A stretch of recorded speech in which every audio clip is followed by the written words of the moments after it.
2025 भर्तियों का वर्ष आज ही सुनिश्चित करें अपना सिलेक्शन और डाउनलोड करें तैयारी कर लो ऐप। नमस्कार, एजुकेशन नगरी में आपका स्वागत है और मैं हूं आपके साथ विनीत। शहीद स्मारक पर नागौर सांसद और राष्ट्रीय लोकतांत्रिक पार्टी के सुप्रीमो हनुमान बेनीवाल के नेतृत्व में लगातार 13 दिन से धरना प्रदर्शन जारी है, लेकिन अभी तक सरकार का कोई नुमाइंदा यहां बात करने नहीं पहुंचा है और अब ये लड़ाई वो नए मोड़ पर आ चुकी है। एक तरफ कोर्ट में ये मामला चल रहा है और दूसरी तरफ लगातार यहाँ अंधेरा हो रहा है, धूप बारिश और जिस तरीके से मौसम बढ़ रहा है, धरना यहाँ पर लगातार जारी है।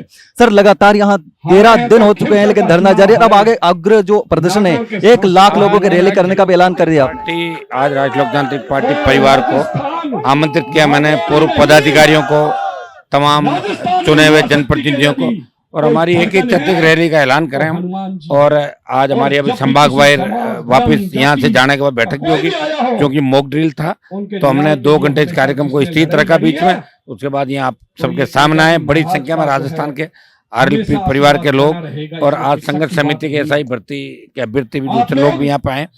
सबकी डिमांड हमारी एक है, लेकिन हम रैली की घोषणा से पहले एक बार सारे पहलू है उनको भी देखेंगे। सेना को बधाई देता हूँ बहुत बहुत ऑपरेशन सिंदूर की सफलता के लिए, और ये अभी कम है, पाक को और कड़ी सजा मिलनी चाहिए। ये हिंदुस्तान का नागरिक चाहता, पाक अधिकृत कश्मीर पे कब्जा कैसे करें, किस तरह इन आतंकियों को जड़ मूल से नष्ट किया जाए, किस तरह दोबारा किसी बहन की मांग का सिंदूर नहीं उजड़े। ये भावनाएं देश के लोगों की लेट कर रहे हैं मोदी जी हर काम। ये सिंदूर अगर पहले कर लेते हैं तो मेरे हिसाब से ये काम ये इस तरह हमें सादत नहीं रहनी पड़ती। तो ये कहीं न कहीं लेट हो रहा है। उरी का मामला देख लो, चाहे पुलवामा का देख लो, उसके बाद एयर स्ट्राइक कर रहे हो आप, सर्जिकल स्ट्राइक कर रहे हो, तो आप पहले ही कर दो ना, पहले ही आतंकवादी को खत्म करो। 14, 19, 24 के अंदर 3 बार वोट आपने ले इस बात के। आखिर कितना गुमराह करोगे देश की जनता को। सेना के सम्मान में हम मैदान के अंदर है। हम तो चाहते कि अग्निवीर समाप्त करें, क्योंकि अग्निवीर अगर रहा तो सेना का मनोबल भी दिनों दिन टूटता जा रहा है देश के अंदर। आज सर्वदलीय बैठक का ऐलान किया, लेकिन छोटी पार्टियों को नहीं बुलाना, ये एक तरीके से अपमान हम सब लोगों का। कह रहे हैं 5 से ज्यादा सांसद वालों को बुलाएंगे, फिर हम कुछ में लिख दो कि सर्वदलीय बैठक का मतलब ही 5 से ज्यादा सांसद है। सर्वदलीय बैठक मतलब हर दल वो सर्वदलीय बैठक। कल को कहते हैं कि भारत में भी हम इन राज्यों को बुलाएंगे, सर्व भारत, ये ऐसे नहीं चलता बिल्कुल। ये तो एक तरीके से नासमझी हो गई कहीं कि एक तरीके से अपमानित करना छोटे दलों को। और फिर भी हम प्रधानमंत्री के और सेना के साथ हैं इस दुख की घड़ी के अंदर।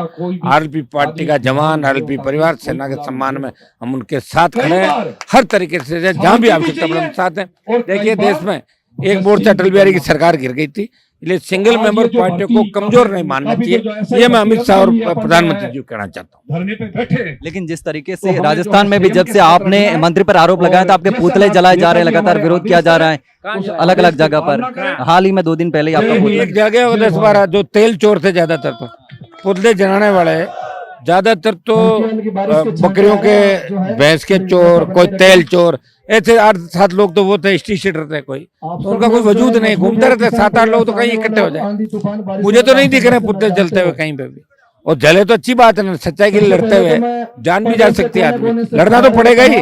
वो मंत्री जी को भी ठीक कर देंगे और व्यवस्था को भी ठीक कर देंगे, आप चिंता नहीं करें। बौखलाई हुई है सरकार, 8-8 लोग प्रेस कॉन्फ्रेंस कर रहे हैं, पूरी आईटी सेल को खड़ा कर दिया मेरे सामने। जिस बीजेपी ने आरपीएच और एसआई भर्ती भंग करने की बात करी थी, सत्ता में आने के बाद रद्द करने की बात करी, वो खुद थूक के चाट रही है और वो खुद कुछ नहीं करी है। ये मेरा भारतीय जनता पार्टी पे आरोप है।